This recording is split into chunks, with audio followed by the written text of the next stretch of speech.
ನಿನ್ನ ಕುಟುಂಬ ದುಃಖ ಸಾಗರದಲ್ಲಿದೆ. ಆ ದುಃಖನ ನನ್ನಿಂದ ಕಡಿಮೆ ಮಾಡೋಕ್ಕಂತೂ ಆಗೋದಿಲ್ಲ. ಆದರೆ ನಿಮ್ಮ ದುಃಖದಲ್ಲಿ ನಾನು ಭಾಗಿಯಾಗಿರ್ತೀನಿ. ನಿಮ್ಮ ಅಣ್ಣ ಅವನು ಬರೀ ಅಣ್ಣ ಆಗಿರಲಿಲ್ಲ, ನಿಮ್ಮೆಲ್ಲರ ಪ್ರೀತಿಯಾಗಿ ಸರ್ವಸ್ವವೂ ಅವನೇ ಆಗಿದ್ದ. ನೀವು ಕಳ್ಕೊಂಡಿದ್ದು ಅಣ್ಣನಲ್ಲ, ಅಸ್ತಿತ್ವನ.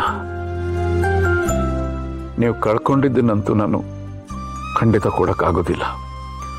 ಆದರೆ ಈ ಸೂರ್ಯಪ್ರಕಾಶ್ ಒಂದು ಮಾತು ಕೊಡ್ತೀನಿ, ನಾನು ಬದುಕಿರೋವರೆಗೂ ನಿನ್ನ ಕುಟುಂಬದ ಜೊತೆಲಿರ್ತೀನಿ. ಅದು ಯಾವುದೇ ಸಮಯ ಆಗಿರಲಿ, ಯಾವುದೇ ಸಂದರ್ಭ ಆಗಿರಲಿ, ನಿಮ್ಮ ಜೊತೆ ಇರ್ತೀವಿ ನಾವು.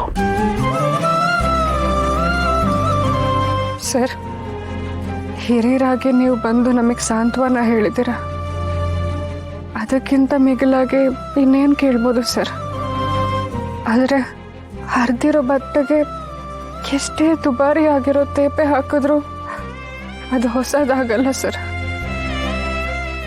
ನಮ್ಮ ನೋವೇನಿದೆಯೋ ಅದು ನಮ್ಮ ಖಾಸಗಿ, ಅದನ್ನು ನಾವೇ ಅರಗಿಸ್ಕೊಳ್ತೀವಿ.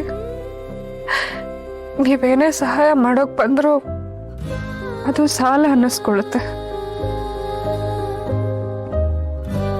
ದಯವಿಟ್ಟು ತಪ್ಪು ತಿಳ್ಕೊಳ್ಬೇಡಿ ಸರ್.